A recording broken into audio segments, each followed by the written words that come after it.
Jewish book won the Pulitzer Prize in fiction this week. Joshua Cohen's The Netanyahus.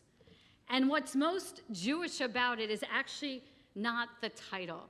The book, if you haven't read it or listened to it on Audible, is a fictional account of something that probably happened when Benjamin Netanyahu's father, who was a professor in the States for many years, interviewed. And it is a fictional account. So instead of this event that supposedly happened between Harold Bloom and Benzion Netanyahu at Cornell, instead it's in a fictional Ivy League school somewhere in Western New York. But the Netanyahu title is not the most Jewish thing about the book. What is the most Jewish thing about the book is something that addresses that is so incredibly true that many of us may have never thought about before. Think about Judaism in the 1950s. In one part of the world, you have the state of Israel, which is 7 years old. The Holocaust ended about 10 years earlier. The state of Israel is 7 years old, and everyone in Israel is trying to be more and more and more Jewish. Think about it, whether you're a Jew that fled from Europe or lost family in Europe during the Holocaust, or a Jew that fled from one of the many Arab nations that then came to the land of Israel, your whole point was to make the most Jewish state possible. But now think of the 1955 Jew in America, some of who were us, or our parents, or our grandparents. We were trying more than anything to assimilate. We were keeping our stores open on Shabbat. We were sending our kids not to Jewish school, but to public school, to go to school with the world at large. And assimilation happened. And this book addresses that reality of 1955 world for the Jew, where you have one part of the world becoming more and more Jewish and another part becoming more and more assimilated. But what is so incredible, not just the fact that a book that has such Jewish themes in it, and it's a fantastic book, wins the Pulitzer Prize, but here's what happened. What was happening to the American Jew in 1955 didn't stick in the same way. And that's why we get to celebrate Volunteer Shabbat. Because assimilation didn't happen so successfully and so completely that there are no more Jews. In fact, the opposite happened, that people realized that they were getting too far away from their Judaism, but maybe didn't embrace the Orthodox or old European Judaism that their families had grown up in, and so they wanted a new kind of Judaism. And so the rise of the Reform and Conservative movement comes right after this period of time in Jewish history. And what comes out of it is a synagogue like Temple Bethel, a little bit more than 50 years itself. This synagogue is a place of gathering. And it is a place of gathering because of those volunteers that we honor tonight. Think of all the places that you gather. You might gather at the supermarket, or you might gather at a friend's house. But is there any place in your life that you gather that is like Temple Bethel, where you can guarantee that in one day you can see a child that is just a few weeks old, and then go down to the mausoleum and see the gravestone of someone who lived to be over 100 years old? The life at Temple Bethel hits every point and every person that is possible. And it's a beautiful thing. But all of that does not happen without volunteers. Why is Temple such an important place to gather?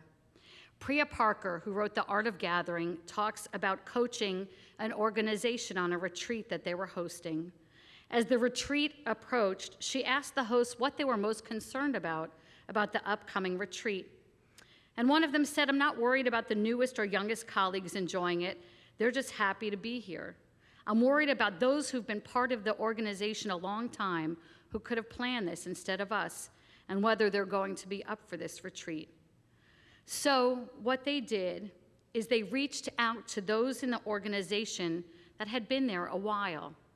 They gave them the responsibility of serving as special connective tissue, that in the time of gathering, that they would shine a light on those who are newer.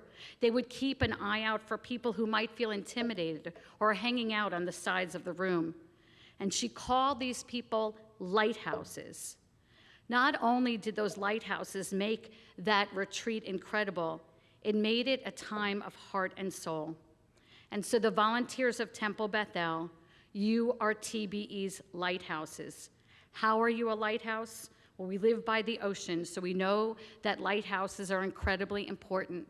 They guide you to the right place. They bring light in the darkest time of the night, and they make the world safer and better.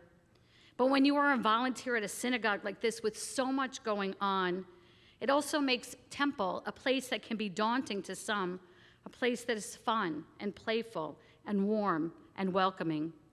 Volunteers take on the role of sharing with staff the weight of logistics in creating a warm and connective place. Our volunteers elevate synagogue to be something that is not expected, but is so much more than we could ever imagine. In this week's Torah portion, Bahar, the beginning or the name of the portion means on the mountain. Now, when we talk about mountains in Torah, what are we talking about most of the time? Mount Sinai, the place where Torah is given. And you're probably saying to yourself, well, we're almost through the book of Leviticus, and didn't we deal with Sinai back in Exodus? Well, this Torah portion and Volunteer Shabbat remind us of something really important. We think that Sinai is meant for Exodus, for the book before where Torah is given and the Jewish people begin their wandering through the desert.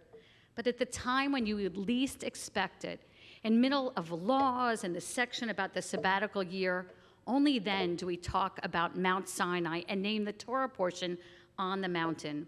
And I think it's the same way with synagogues. You probably, if you grew up Jewish, expected that after you were 13, you might not see a synagogue so much in your life anymore.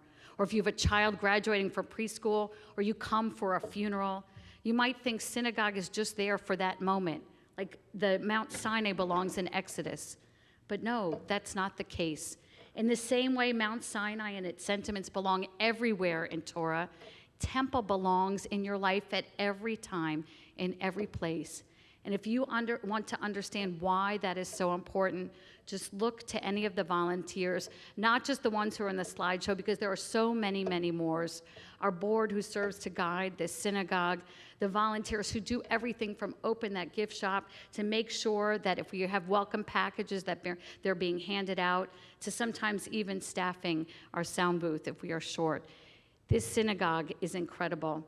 And it makes, God willing, every day feel as exciting as the children of Israel felt to be at and even to talk about Mount Sinai. Congratulations to our volunteers on this Volunteer Recognition Shabbat. We'll bless the Torah, and then we will call up our volunteers who are here in the room and also allow those online to be a part of a blessing we have this evening. Shabbat Shalom.